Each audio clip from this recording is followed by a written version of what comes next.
about this. So the question that I get asked is, what is it like to live in Los Angeles? And instead of actually telling you guys what it's like, I wanna give you the 5 reasons why I decided it wasn't for me, and ultimately why I decided to move.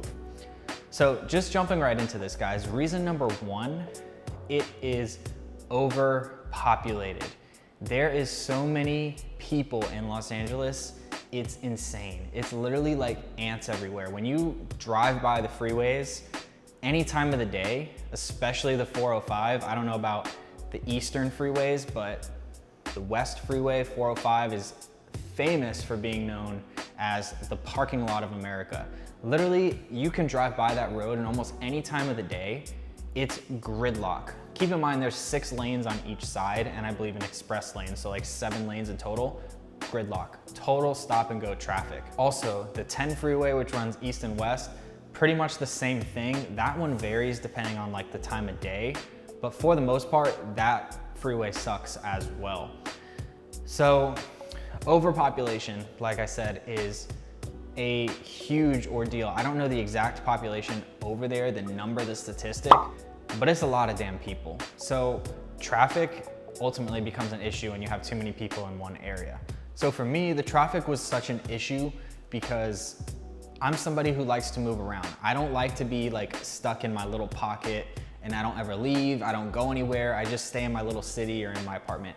I like to go out, I like to explore, I like to do things. I don't wanna be stuck in a situation where if I wanna go somewhere, like say I wanted to go to the beach for the day, it could take me anywhere from 30 minutes to an hour and 30 minutes, depending on the time of day, if there was any accidents, if there was any events going on, if there was a major holiday, if it was a weekend. There's so many factors that came into play that ultimately you just decide not to go because it's such a nightmare and trying to figure it out.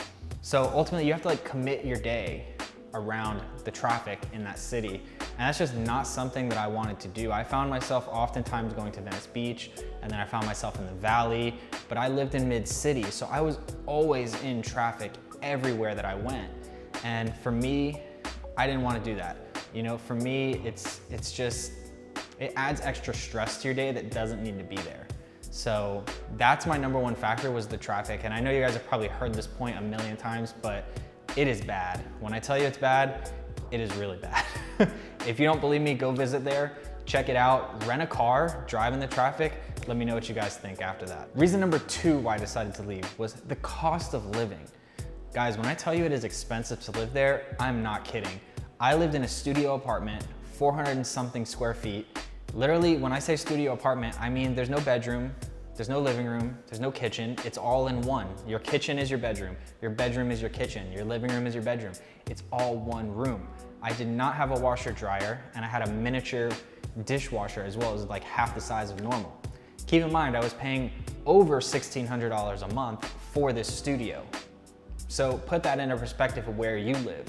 What can $1,600 get you where you live?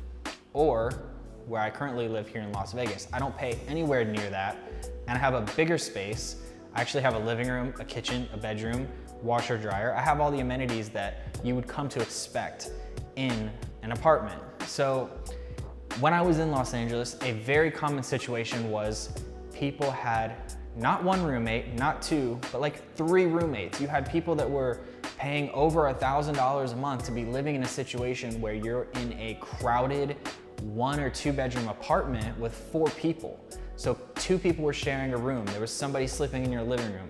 Like for me, if I'm gonna be paying $1,000, I wanna be comfortable. I don't wanna be in a situation where I can't walk out in the living room and watch TV butt naked if I want to, or walk out of my shower to my bedroom and be able to do that. When you have roommates, you can't do those things. And while yes, living alone may not be ideal for some people need to have other people around. 1 roommate is fine, but when you have 3, that's a lot of different personalities and schedules and habits that are all kind of clashing together, and it's not always a good thing. So that's something to keep in mind if you are looking to live there, is you're either gonna be paying a lot of money to live by yourself, or you're gonna be sharing a 1 or 2 bedroom place with a ton of people.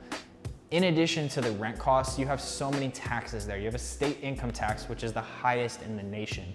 I moved from Florida. When I used to file my federal income taxes, I was done at the end of the year. I didn't have a state income tax to file. Now, some of you may live in states where you're used to this, but the rate in California is ridiculous. I think it's like 13%. Not everybody pays the 13%, but the bottom line is they still have the highest state income tax. Here in Nevada, again, like Florida, 0. So that's a nice thing to have. In addition, you have a gas tax over there. It's like 40 cents per gallon that you're taxed on top of your gasoline price. That's why gas is so expensive over there. You have taxes on your water bottles, 5 cents a water bottle, 5 cents a can. You go to the grocery store, you need a bag for your grocery, 10 cents per bag. And while this doesn't sound like a lot, 10 cents, 5 cents, you do that over a course of a year with every bag, every bottle, every can, every gallon of gas. That adds up to be a lot of money over time. In addition, you also have those state income taxes, like I said, so before you know it, you're paying thousands of dollars more per year to not really have a good quality of life, to ultimately be sharing things with 3 other people or paying an absurd amount to live by yourself and paying all this extra money to live in taxes. That's my number 2 reason is if you are planning to move to California, you have an idea that you want to live there, seriously think about this because it's not something that I really thought a whole lot of. I was just kind of in this la la land phase where I was like, I'm gonna go to California and LA and it's just gonna be beautiful and everything. And when you get there, you're in this honeymoon phase and then all of a sudden you realize, okay, this is real and you have to adjust to that style of living. So something to keep in mind. And reason number 3, now this is gonna be subjective to some people. Some people may like this type of culture. For me, I'm a people person. I like to say hi to people. I like to, wave. I like to do these type of things. Guys, when you're in Los Angeles, like people look at you crazy. Like if you're in an elevator and you say hi to them, you're walking down a hallway and you say hi. Like people don't reply or people just stick their face in their phone to act like they're busy. And for me, like, that's one of my biggest pet peeves is like, you don't have to hold a conversation with me. You don't have to do it, but at least say hi. If I say good morning, you say good morning. If I hold a door open, you say thank you. It's just that culture that I've always grown up in. And I don't know if that's just how I was raised or if that's just the way it is in Florida. I don't know. But when you move to Los Angeles, people just, they don't want to conversate with you if they don't know you. They don't want to talk to you. It's just a weird way of living. And honestly, I've already found here in Nevada, like people are so much more friendly. They're like I'm used to. People say hi. People ask how you're doing. People are very friendly here. Over there, everybody was just kind of in a rush and just very self-absorbed. So that's something to keep in mind. Now, yes, I get it. Sometimes you don't want to have a conversation and you look like you're in your phone. But guys, let's be realistic here. When you're on an elevator, do you have cell phone service? No, typically no. And I know you didn't have cell phone service because if I don't have service, you probably don't have service. And I would find when you'd be in the elevator, people would act like they're texting. And it's like, you don't have service. What are you doing? I can get it, okay, you're walking down the hallway, you don't want to have a conversation, whatever. But in the elevator, like, I know that's like awkward for some people. They don't like elevator conversations, but at least say hi and then whatever, So I don't know, that's just something that I had to adjust to that I wasn't really used to. So something to think about. People over there are just not as open to conversations and saying hello as they are in certain areas of the United States. Reason number 4. This is a big one. The city, at least in Los Angeles, I mean, I went down to San Diego, I've been to San Francisco. The cities are just dirty. And I know that this is expected. Anytime you're living in a big city, it's gonna be dirtier, there's gonna be more trash, because there's just more people, there's more chaos going on. I get it. But it wasn't just downtown. Anywhere you drove, there's trash on the side. There's, homeless people everywhere. And this is kind of going into number 4. I guess we'll just kind of combine 3 and 4 here is the homeless population. It's absurd. Guys, when I tell you like there's a lot of homeless people, it's like a third world country. And I'm not kidding you when I say this. If you don't believe me, I'm gonna put some pictures on here. Go to Los Angeles, like literally drive around Venice Beach, drive into mid-city, drive around anywhere in the city, except for Beverly Hills. You won't see this in Beverly Hills because there's no crime there and the police police it. But go to anywhere else in Los Angeles and I guarantee you're gonna see tents under the freeways, you're gonna see tents on the sidewalks, you're gonna see people sleeping on the sidewalks, you're gonna see people sleeping inside of store entrances where they can kind of go in. And look, I get it. Sometimes life gets rough. Sometimes, there's gonna be homeless people anywhere you go. I get it. There was in Orlando, but not like this. This is something like literally, like I said, out of a movie. It is like a third world country. A lot of that is mental health issues. I completely understand that. A lot of these people don't want help. Again, I get it. But at the same time, I heard an alarming statistic that there's I believe it was 77 or 80% of the population lives on a check-to-check basis.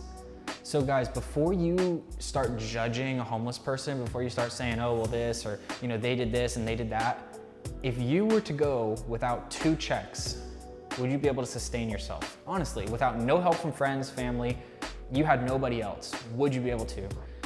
4 out of 5 of you watching this video would not be able to.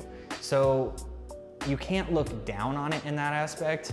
You have to come to the realization that yes, this is real. Some of these people choose this, etc. But at the same time, sometimes life happens. Some of these people didn't choose to be out there. They lost their job. They got into a bad situation. They weren't able to recover from it.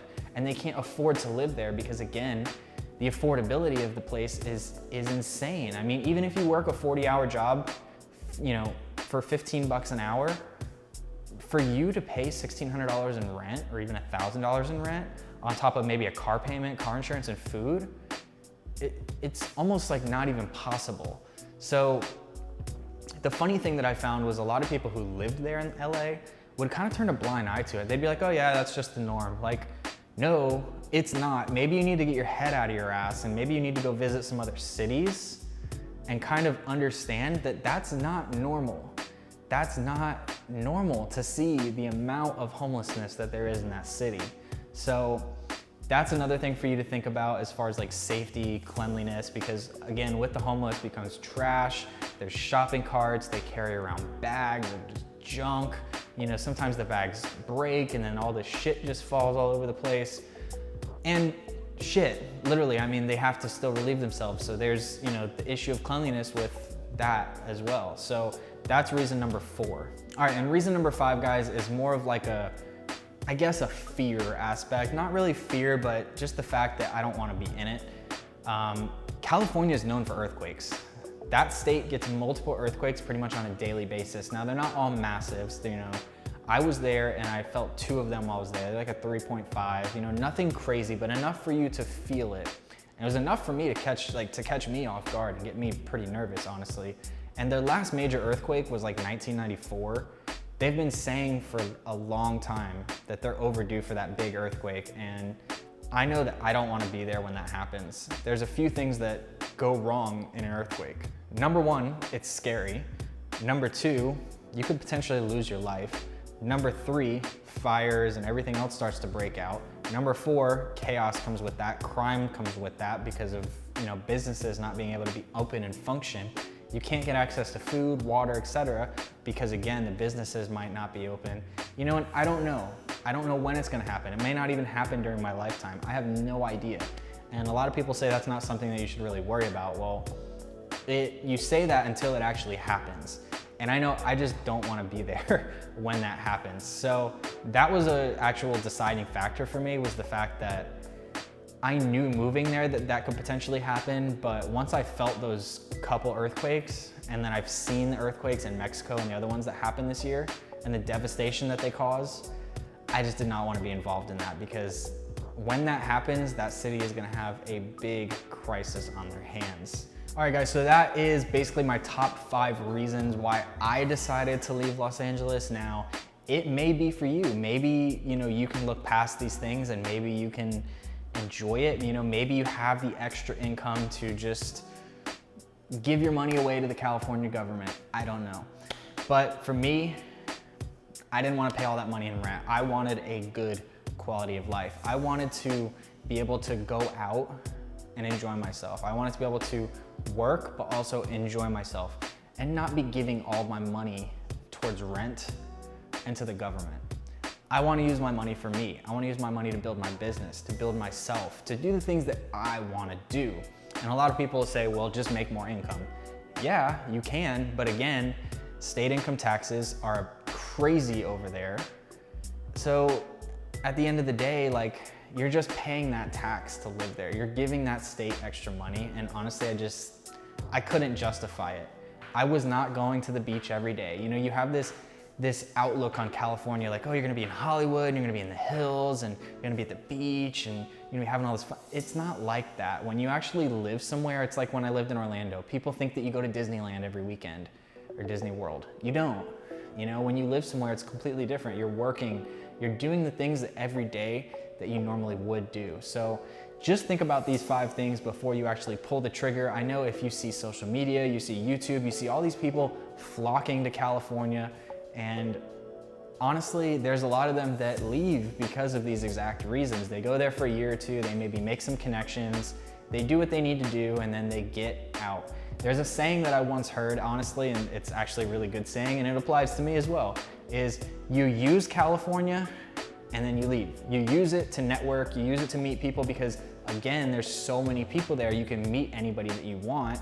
You make those connections, and this sounds super selfish, but at the end of the day, this is how you network. You know, you make your connections, you do what you gotta do, and then you get the hell out of there, and you pay normal housing costs, you pay normal taxes, and you enjoy your life. So again, I hope that this video maybe helped you out. If it did, if you have any questions further on this topic, you have any comments, maybe you disagree with something that I'm saying, comment down below, guys. I would love to hear your take on it. Maybe you live there and you know, like I said, don't agree with me. Maybe you're considering living there and you're just curious about something that I did not mention in this video. Let me know down below. That's kind of it for this video, guys. If you liked it, make sure you give it a thumbs up. If you're not subscribed, make sure you click the subscribe button down below and turn on the little notification bell. That way you get notified when I post a new video.